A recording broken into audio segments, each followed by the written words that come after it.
আলেম আমাদের যার জন্য অধিক আগ্রহী বিষয় হয়েছি আজকের বক্তা Shaikh Abdul Razzak bin Yusuf, chairman Mirpur Islamic research foundation ও মহাপরিচালক জামিয়া আস-সালাফিয়া বাংলাদেশ মহোদয়কে তার মূল্যবান বক্তব্য উপস্থাপন করার জন্য সবিনয় অনুরোধ।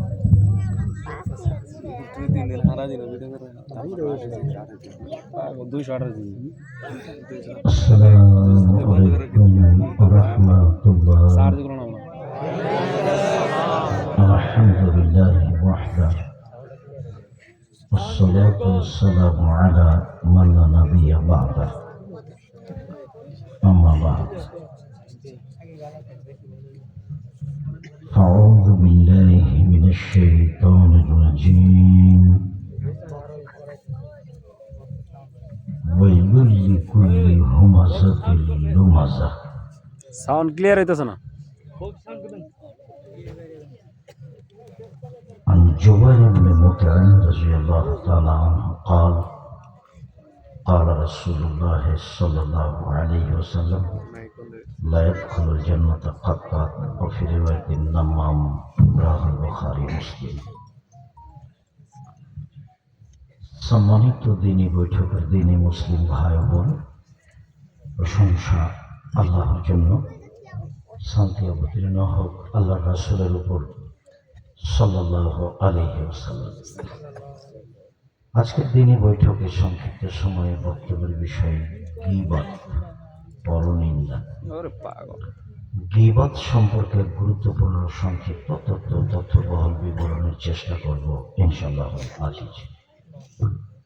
সম্মানিত দিনী ভাই বোন, যেসব পাপের কারণে সরাসরি জাহান্নাম ঘোষণা হয়েছে তার একটি বড় পাপ হচ্ছে গীবত, পরনিন্দা। উল্লেখ্য যে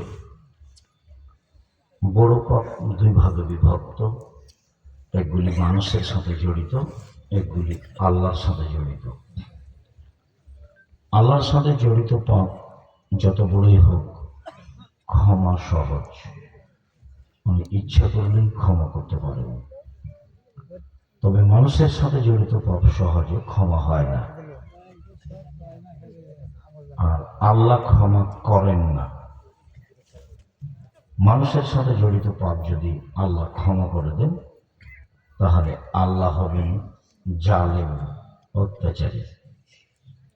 আর আল্লাহ বলেছেন ইন্নী হারামতু যুলমা আলাইয়া, আমি জুলুম অত্যাচারকে আমার উপরে হারাম করেছি। আমি আল্লাহ নিজের উপরে জুলুম করি না, জুলুম কাজ আমি করি না। তোমাদেরও বলছি ফালা তাযালামু, তোমরা পরস্পরে জুলুম করো না। মানুষের সাথে জড়িত পাপ আল্লাহ ক্ষমা করবেন না। গীবত হচ্ছে মানুষের সাথে জড়িত পাপ।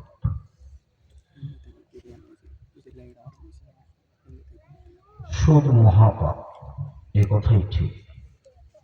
যেসব পাপের কারণে সরাসরি জাহান্নাম ঘোষণা হয়েছে তার একটা মহাপাপ হচ্ছে সুদ। তাতে আরেকটু সময় অপেক্ষা করেন। রাসূল সাল্লাল্লাহু আলাইহি ওয়াসাল্লাম বলেছেন লা ইয়াদখুলুল জান্নাতা লাহমুন নাবাতা মিনাস সুহতে, অবৈধভাবে যে শরীর বৃদ্ধি পায় তার জন্য জাহান্নাম যথেষ্ট, ও জাহান্নামে যাবে। রাসূল সাল্লাল্লাহু আলাইহি সাল্লাম বলেছেন ইয়াকা সাবাল মুবিকাত, সাতটি ধ্বংসাত্মক জিনিস থেকে বেঁচে থাকো যার ফলাফল জাহান্নাম। তার একটা হচ্ছে আল-ইশরাকু বিল্লাহ, আল্লাহর সাথে শিরক করা। তার একটা হচ্ছে কাতলুন নাফস, মানুষকে হত্যা করা। তার একটা হচ্ছে আর-রিবা, সুদ, সুদ খাওয়া। তার একটা হচ্ছে আকলু মালিল ইয়াতীম, এতিমের মাল খাওয়া।